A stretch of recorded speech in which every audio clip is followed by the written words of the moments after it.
সন্তান হয় তাহলে সেক্ষেত্রে তাকে 8, 9, 10 বছরের কাছাকাছি বয়স গেলেই তখন থেকে তাকে পর্দা বুঝান। কেন পর্দা করতে হবে?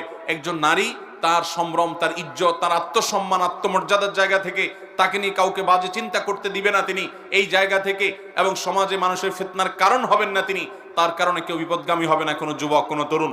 সেই জায়গা থেকে আল্লাহর ফরজ নির্দেশ মানতে গিয়ে তিনি পর্দা করবেন। আল্লাহ বলেছেন ওয়ালা ইউবদিনা যিনাতাহুন্না, নারীরা তাদের সৌন্দর্যকে প্রকাশ করবে না ইল্লা মা যারা মিনহা, কিন্তু পর্দা করার পরও যদি আপনার পর্দার বাহির থেকে প্রকাশিত হয়, অর্থাৎ বাহির থেকে যদি কেউ দেখে সেটা ভিন্ন বিষয়, কিন্তু পর্দা করবে, নিজেকে ঢেকে ঢুকে রাখবে, এবং এটার জন্য সে টাইট পোশাক পরবে না। অনেক মহিলারা আছেন যে আজকাল প্রচুর পরিমাণে টাইট পোশাক আশাক পরেন, পুরুষদের মতো পোশাক আশাক পরেন, শার্ট প্যান্ট পরেন। মনে রাখবেন নবী করিম সাল্লাল্লাহু আলাইহি সাল্লাম বলেছেন লানাল্লাহু আল মুতাশাব্বিহাতু মিনান নিসাই বির রিজাল, ওই মহিলাদের প্রতি আল্লাহ লানত এবং গজব নাজিল হয় যারা পোশাক আশাকে